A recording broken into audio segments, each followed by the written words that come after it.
അമ്മ എനിക്കിതുകൊണ്ടേ പരിപ്പട പോലെ ഒരു വട ഉണ്ടാക്കി തരൂ. വെറൈറ്റി അത് നമ്മൾ തന്നെ കണ്ടുപിടിക്കുന്നതാണല്ലേ. എന്തായാലും എനിക്കറിയില്ലായിരുന്നു കേട്ടോ ഈ സ്വീറ്റ് കോൺ വെച്ചിട്ട് ഇങ്ങനെ ഒരു വട ഉണ്ടാക്കാൻ പറ്റുമെന്ന്.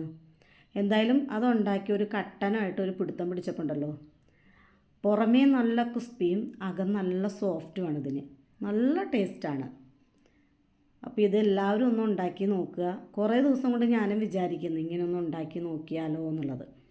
പിന്നെ ഇത് കുഴയ്ക്കുമ്പോൾ ഒരു കാര്യം ശ്രദ്ധിക്കേണ്ടത്, വെള്ളം വേണ്ട അതിന്. ഈ കോണിൻ്റെ അകത്തുനിന്ന് വെള്ളം ഇറങ്ങും. ഇനി അഥവാ വെള്ളം വേണമെങ്കിൽ കൈവെള്ളം മാത്രം നനച്ച് കൊടുക്കുക.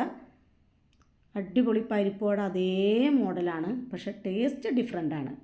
ആ കോണിൻ്റെ ആ മധുരവും ഒക്കെ ഇതിട്ട് ഇറങ്ങി വരുന്നുണ്ട്. എന്തായാലും കുഞ്ഞിനും അങ്ങ് ശരിക്കും ഇഷ്ടപ്പെട്ട്, പ്രതീക്ഷിച്ചില്ല ഇത്രയും ടേസ്റ്റ് കാണുമെന്നുള്ളത്. അപ്പോൾ നമ്മളിങ്ങനെയൊക്കെ പരീക്ഷിച്ചാലല്ലേ ഇതിൻ്റെ സത്യാവസ്ഥ എന്താണെന്നൊക്കെ മനസ്സിലാക്കാൻ പറ്റുള്ളൂ. അപ്പോൾ എല്ലാവരും ഇതൊന്ന് ട്രൈ ചെയ്ത് നോക്കണം കേട്ടോ.